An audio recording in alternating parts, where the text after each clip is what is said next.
Técnicas de aprendizaje rápido, módulo 13. Al principio de este seminario hablamos de la potencialidad humana y de cómo la persona media utiliza menos del 10% de su capacidad, de cómo, a la muerte de Albert Einstein, su cerebro fue estudiado en la Universidad Cornell, averiguándose que en toda su vida jamás utilizó más del 15% de su capacidad mental. Uno de los grandes genios de nuestro siglo. ¿Qué significa esto? La capacidad mental. Pues significa la capacidad de utilizar nuestra habilidad para pensar. Significa la capacidad de activar las células del cerebro, lo que se conoce como el neocórtex, o cerebro pensante del ser humano. Y una de las cosas que vamos a comentar en esta sesión es cómo puede utilizar su cerebro con mayor eficacia, y algunas de las cosas que se han hecho para ayudar a la gente a desarrollar y aprender técnicas de aprendizaje rápido. Lo que se llama aprendizaje por el cerebro completo, aprendizaje acelerado o superaprendizaje. Una de las cosas que sabemos es que la persona media utiliza poco más del 1 o el 2% de su capacidad de pensar, que no utilizamos el 10%, que si utilizáramos el 10% del cerebro podríamos lograr cualquier cosa que se pueda imaginar en este mundo. Nuestra intención en esta sesión es enseñarles cómo llegar a utilizar más. Conocemos algunas cosas sobre el cerebro. Sabemos algo con respecto a la inteligencia. Consiste en que la inteligencia no es cuestión de coeficientes. La inteligencia es un modo de actuar y un modo de pensar. Cuando estudiamos a la gente aparentemente muy inteligente, averiguamos una cosa. Averiguamos que no son mucho más inteligentes que usted o yo, pero que han desarrollado su inteligencia. Pongámoslo así, la inteligencia se desarrolla por medio del esfuerzo. La inteligencia se desarrolla del mismo modo que se desarrollan los músculos. Una persona con inteligencia respecto a un negocio o a una profesión, un abogado o un médico o un hombre de negocios, no es necesariamente una persona que nació con ese talento. Es una persona que lo ha desarrollado a lo largo de años y años de estudio y ejercicio. Así que considere a la inteligencia como un músculo. ¿Es maleable el coeficiente de inteligencia? El coeficiente de inteligencia, o los puntos de porcentaje, o la capacidad mental son maleables a lo ancho de una amplia gama. Recuerden que hemos hablado del caso de las expectativas positivas. El coeficiente de inteligencia de un estudiante aumentó en 25 puntos a lo largo de un año académico. Esto es algo muy corriente. Tenemos constancia de muchos casos en los que el coeficiente de inteligencia, en otras palabras, la capacidad total de pensar de un individuo, ha aumentado en 10, 20, 30 puntos de resultas de un modo especial de aprender o de un modo especial de estudiar, y hablaremos de algunas de estas ideas. Así que el coeficiente de inteligencia es maleable a lo ancho de una amplia gama. Se dice que uno es mucho más listo de lo que cree, uno es mucho más inteligente de lo que jamás se ha considerado. También sabemos que el coeficiente de inteligencia depende del autoconcepto. Hay muchas personas que han resultado ser muy inteligentes, pero que, puesto que se educaron en entornos negativos, se convencieron ya a una edad temprana de que no eran especialmente listos. Un caballero, al que animaron a dejar sus estudios en la escuela secundaria porque consideraban que era un fracaso escolar total, resultó tener un coeficiente de inteligencia de 175, cosa que averiguó cuando intentó enrolarse en el ejército. Tras dejar el ejército montó 6 negocios y llegó a hacerse multimillonario a los 28 años, porque le demostraron que era excepcionalmente inteligente y que el motivo por el que no atendía en la escuela no era falta de inteligencia, sino que se debía a que todo lo aprendía a la primera y que se aburría muchísimo. Hallarán que mucha gente es mucho más inteligente de lo que creen. Pero, como resultado de experiencias previas, su autoconcepto les hace funcionar a niveles muy inferiores a su inteligencia. Esto ocurre en casi todos los casos. Otro punto importante es que la capacidad de aprendizaje es maleable. La capacidad de aprendizaje. ¿Qué significa esto? Pues significa sencillamente que se la puede dar forma, se puede doblar. Es como un metal que se puede doblar y malear. La capacidad de aprendizaje es maleable en el sentido de que se puede aprender a aprender. Lo maravilloso es que los seres humanos somos criaturas hechas para aprender. Podemos aprender a aprender lo que queramos. Cuanto más se aprenda, mayor es, hemos averiguado, la capacidad de aprender. Esa capacidad de aprendizaje es como un músculo. Cuanto más se le estire, cuanto más se use, mayor será su capacidad. Cuantas más matemáticas se aprendan, más capacidad se tendrá para aprender historia. Cuanto más se estudie filosofía, más capacidad tendrá para aprender psicología. Su capacidad de aprendizaje se amplía según aprenda cualquier materia. Hay otro punto adicional importante en relación con el aprendizaje. Si quiere ganar más, tiene que aprender más. Si quiere ganar más, tiene que aprender más. Esta es una de las expresiones corrientes más importantes que jamás oirá. Vivimos en un mundo basado en el conocimiento.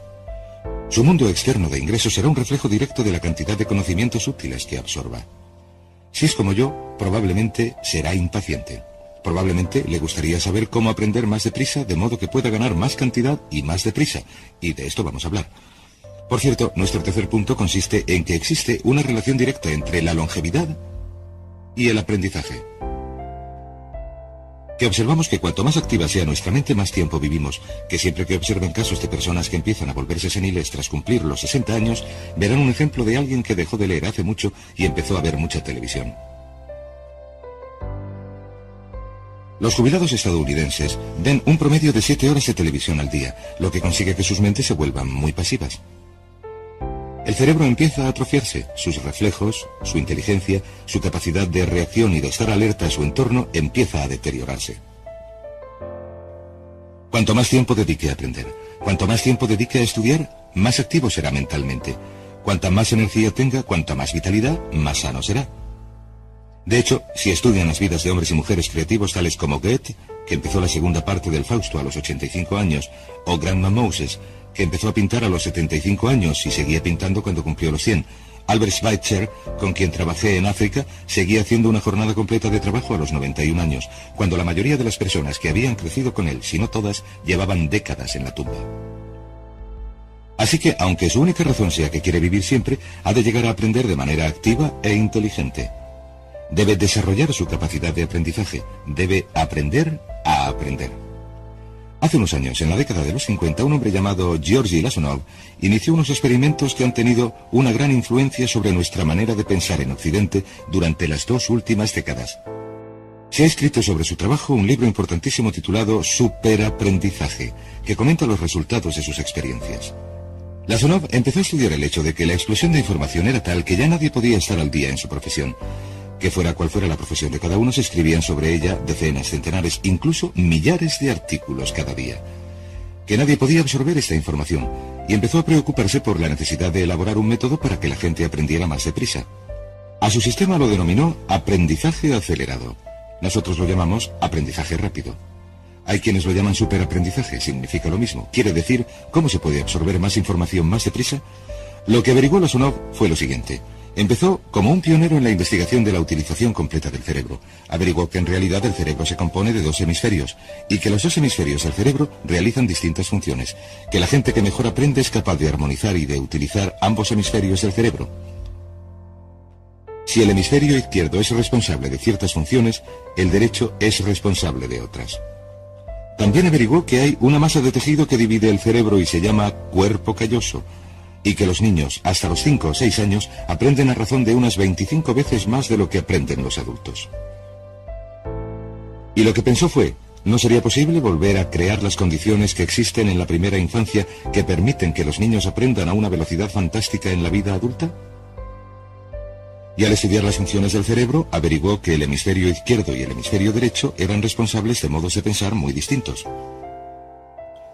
Permítame un ejemplo. El hemisferio izquierdo es verbal. Piensa en términos de palabras. El hemisferio derecho es pictórico o artístico y piensa en términos de imágenes. El hemisferio izquierdo es analítico, mientras que el derecho es holístico. Ve todos los hechos y todas las informaciones. Ve la imagen si lo prefieren. El hemisferio izquierdo es pragmático. Tiene los pies en el suelo. El hemisferio derecho es intuitivo y es el centro de la intuición y las sensaciones. El hemisferio izquierdo es concreto. Le gusta ver cosas que pueda contar, tocar, saborear y palpar. El izquierdo, quiero decir, el derecho, es abstracto. Es responsable del concepto abstracto, de los conceptos científicos, artísticos o filosóficos. El hemisferio izquierdo es lineal en la medida en que ve las cosas como una fila ordenada y también es consecutivo. Y le gusta tomar las cosas de una en una. El hemisferio derecho, por otra parte, es musical y artístico, digámoslo así, y espontáneo, y responsable del sentido del humor. El hemisferio izquierdo es responsable del lenguaje, de ensartar las palabras en orden lógico para crear frases. También es responsable de las matemáticas. El hemisferio derecho es responsable de la danza y la poesía. Y si han de funcionar correctamente, estos hemisferios han de estar armonizados. Pero tienen funciones muy distintas. Cuando Lasonov hizo su investigación, averiguó otra cosa, que al estudiar el modo en que la gente aprendía, averiguó que las personas aprenden a distintos niveles de actividad de las ondas cerebrales y de resultas de distintos factores. Averiguó que el cerebro funciona a 4 niveles distintos, y el primer nivel es el que se denomina el nivel beta. El nivel beta representa 14 ondas por segundo o más. El nivel beta es un nivel normal de onda. Allí estamos usted y yo. Cuando nuestra mente está en situación muy activa y muy intensa, nuestra actividad de ondas cerebrales, o lo que se conoce como ciclos, nuestra actividad cerebral también es frenética. Allí es donde estamos la mayoría de nosotros. También es el momento en que aprendemos de manera menos eficiente. Lasonov halló por debajo del nivel beta el nivel alfa. El nivel alfa consistía en entre 8 y 13 ondas o ciclos por segundo, y era, por así decirlo, un nivel de onda más modulado. Y averiguó que tenemos una tendencia a aprender en este estado. Este es el estado de relajación profunda, nuestro estado cuando estamos sentados, totalmente relajados, cuando soñamos despiertos, por así decirlo, o cuando estamos a punto de dormirnos. Descendemos a este nivel. Por debajo del nivel alfa está lo que se conoce como el nivel teta. En el nivel teta, una vez más, las ondas son mayores, y este nivel teta se produce cuando estamos preparados, en el momento en que estamos empezando a soñar. Se llama la zona alucinatoria o ilusoria, en la que empezamos a soñar justo antes de dormirnos. ¿Ha tenido alguna vez la experiencia de que le despierten en el preciso momento en que está durmiéndose y que le saquen abruptamente de este nivel teta? No estaba en el nivel delta, no estaba profundamente dormido, recuerde lo molesto que es, pero lo que Lasonov averiguó fue que en el nivel alfa teta, este nivel de aquí, es donde mejor aprendemos. Y cuando estamos aprendiendo a este nivel, nuestra capacidad de aprendizaje aumenta de manera espectacular. Por debajo del teta está el delta. En el nivel delta se producen entre media onda y 4 ondas por segundo. Son ondas largas, por así decirlo. Por debajo de media onda por segundo, uno ya no funciona. De hecho, la cesación de la actividad de las ondas cerebrales en los electroencefalogramas es una de las definiciones clínicas de la muerte. Pues bien, lo que Lasonov intentó hacer, dijo, fue averiguar si sería posible hacer que la gente pasara del nivel beta en el que están despiertos a este nivel alfa-teta y de algún modo activar el hemisferio izquierdo y el derecho de modo que funcionaran de manera simultánea. Y desarrolló un método utilizando la música y la relajación. Inició su experimento allá por 1965 o 1966 en Bulgaria. Uno de los experimentos más interesantes. Empezó con el lenguaje, y el que eligió fue el francés. Ahora bien, si usted se matriculara en un curso de francés en su universidad, se esperaría de usted, en tanto que adulto, que en un periodo de 3 horas, y parece que 3 horas representan la duración ideal para el estudio de una lengua, que en un periodo de 3 horas aprendiera entre 25 y 40 palabras. Y se esperaría de usted que hasta el examen final, con el debido estudio y demás, tuviera un nivel de retención de alrededor del 80%, quizás menos.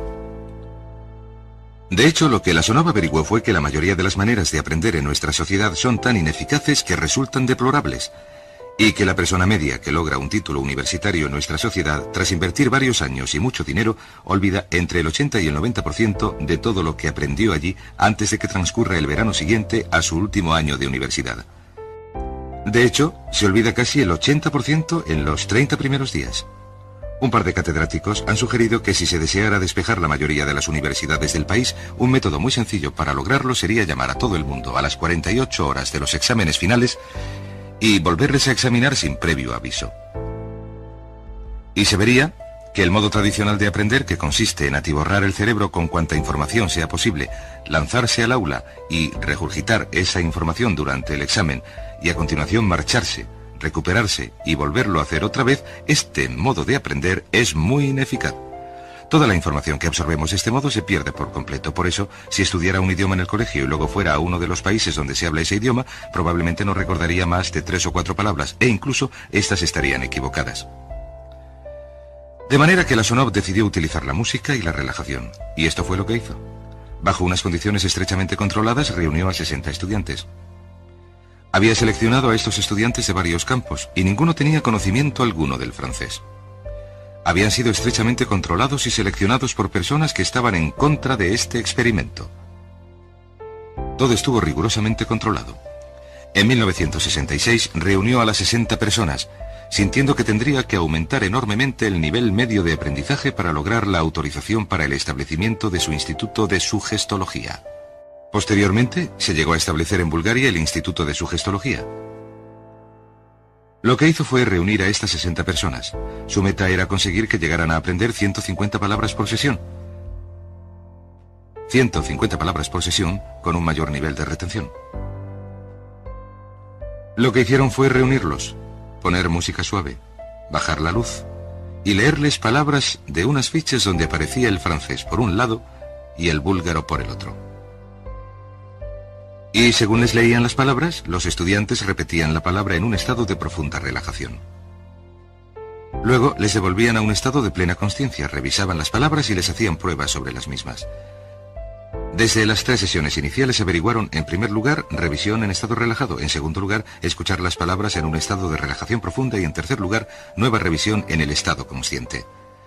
Y averiguaron que ya desde la primera sesión estaban logrando una retención del 98% y que durante las pruebas al final de cada sesión recordaban el 98% de lo que habían aprendido.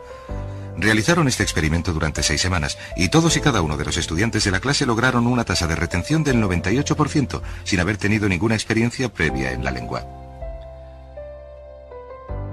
Antes de terminar este experimento, en 1966 pidió más voluntarios y se presentaron otros 15. 15 de estos estudiantes se presentaron voluntarios. Les preguntó, ¿sería posible aprender 500 palabras en un día? Pues bien, vinieron un sábado y trabajaron todo el día, ya que nadie en la historia escrita ha aprendido 500 palabras en un día, y al final del día los resultados dieron un 98% de retención en 500 palabras. Un punto interesante es que muchas de estas personas padecían trastornos nerviosos. De hecho, los nombres del 40% estaban en los ficheros de psicólogos y psiquiatras. Después del periodo de 6 semanas de aprendizaje aprendiendo 150 palabras al día, casi todos se encontraban perfectamente bien. No se producía tensión alguna en este tipo de aprendizaje. Era muy relajante. Averiguaron que a los estudiantes les despejaba la mente y que se sentían muy bien después, en contraste con nuestro método de aprendizaje actual que produce tantas tensiones y es tan competitivo. Averiguaron que, tras aprender estas 500 palabras, al final del día todo el mundo se sentía estupendamente. Nada de tensión, nada de fatiga, nada de nada. Pues bien, se dijo, veamos si es posible mejorar esto antes de que dé por terminado el experimento, y llamó a 12 de los estudiantes, los que mejor aprendían. 2 semanas después se reunieron para ver si podían aprender 1000 palabras en un día, 1000 palabras nuevas en un solo día. El resultado fue que al final del día fueron capaces de aprender las 1000 palabras y lograr un resultado del 98% en las pruebas. Es interesante comentar que algo después, unos 6 meses después, volvieron a llamar a 50 estudiantes para ver qué porcentaje de la lengua habían retenido. No habían tenido la oportunidad de leer en francés ni de hablarlo, pero los resultados arrojaron un 69% de retención sin revisión alguna. Con una revisión, la retención total ascendió al 98%. En otras palabras, este método de música con relajación, situándose en un nivel alfa-teta y activando ambos hemisferios cerebrales, había producido un espectacular aumento en la capacidad de aprendizaje. En 1974, Lasonov, durante unos experimentos controlados, subió la tasa a 1800 palabras en un día, con una retención del 98%. En 1979, en un experimento especial con estudiantes seleccionados, Lasonov logró aumentar la tasa a 3000 palabras en un día, esto es, activando el cerebro y manteniendo un 98% de retención. Es fenomenal, es casi increíble, pero lo que Lasonov ha averiguado es que la capacidad de aprendizaje del cerebro es infinita, la capacidad que el cerebro tiene para aprender y para absorber información. Por ejemplo, si usted habla correctamente, usa entre unas 1200 y unas 2000 palabras durante su vida normal. Lo único que necesita son 2000 palabras para tener una fluidez funcional en cualquier lengua. La persona media utiliza menos de 1200 palabras. De hecho, algunas personas, sobre todo en la parte inferior de la escala cultural, utilizan a veces menos de 500 palabras. 2000 palabras le permitirán leer cualquier periódico, cualquier revista, oír la radio, ver cualquier programa de televisión, salvo que sea de índole técnica. Lo que Lasonov demostró fue que es posible que una persona aprenda una lengua al día, permanentemente. Ahora bien, esta tecnología de aprendizaje está empezando a modificar nuestro modo de aprender. Está empezando a revolucionar nuestra comprensión del lenguaje. Lasonov también ha desarrollado muchas otras técnicas y conocimientos. Averiguó que la música clásica suave es parte esencial de este aprendizaje. que la música barroca, a compás de 60, reduce el ritmo cardíaco, reduce la actividad de las ondas cerebrales, de modo que el cuerpo y la mente se sincronizan con la música y hacen que la información entre de manera crítica. Que se pueden aprender materias técnicas, medicina, filosofía, psicología. Yo he seguido cursos de aprendizaje acelerado u óptimo para aprender estas metodologías, y lo que he averiguado es que se puede aprender, incluso sin la ciencia ni la tecnología, se pueden aprender cosas muy deprisa, siempre que se sigan 2 o 3 pasos. He aquí las claves para acelerar su modo de aprender. Número 1. Defina lo que quiere y necesita aprender para convertirse en una persona más eficaz y próspera. No se puede aprender algo que no interese. No se puede aprender algo que no mantenga la atención. No se pueden aprender cosas aburridas. Asegúrese de que lo que está estudiando es importante para usted. El primer paso es definirlo, y cuando empiece a estudiar, defina su objetivo. ¿Por qué está estudiando este tema? Piénselo, lea, estúdielo, y estudie solo con un objetivo en mente. Recuerde, tiene que tener una meta. Número 2. Debe tener un fuerte deseo de aprender. Debe tener un deseo. En otras palabras, no puede aprender solo porque alguien quiere que usted aprenda. Número 3. Estudie siempre el son de música clásica. Música clásica suave, sin palabras. Música clásica, suave de cualquier tipo, especialmente la música del periodo clásico de Mozart, Bach, Dvorak, Beethoven o Stravinsky, por ejemplo. Estos compositores compusieron su música con un compás clásico de 60. Y si juega con la música clásica o incluso con sonidos ambientales, el sonido de las olas del mar, lo que se conoce como música blanca, lo tendrá como fondo.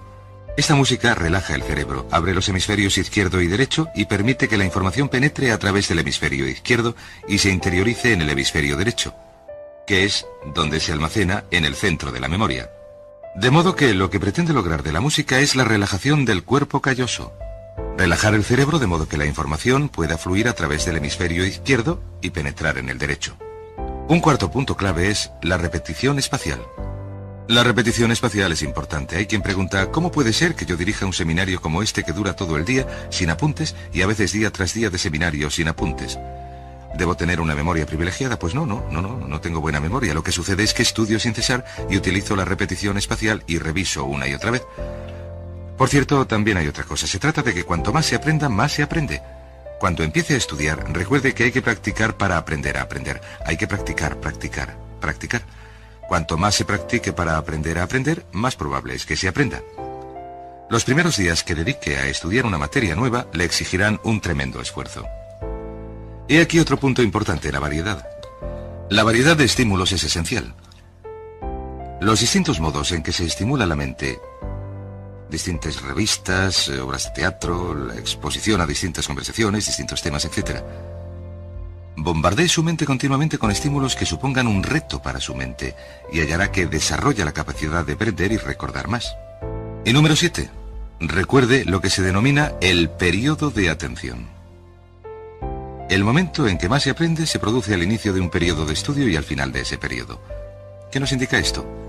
Nos indica que en lugar de estudiar o leer durante un periodo de tiempo prolongado, digamos 2 o 3 horas, lo que hay que hacer es dividirlo y descansar varias veces, de modo que se produzcan una serie de pausas.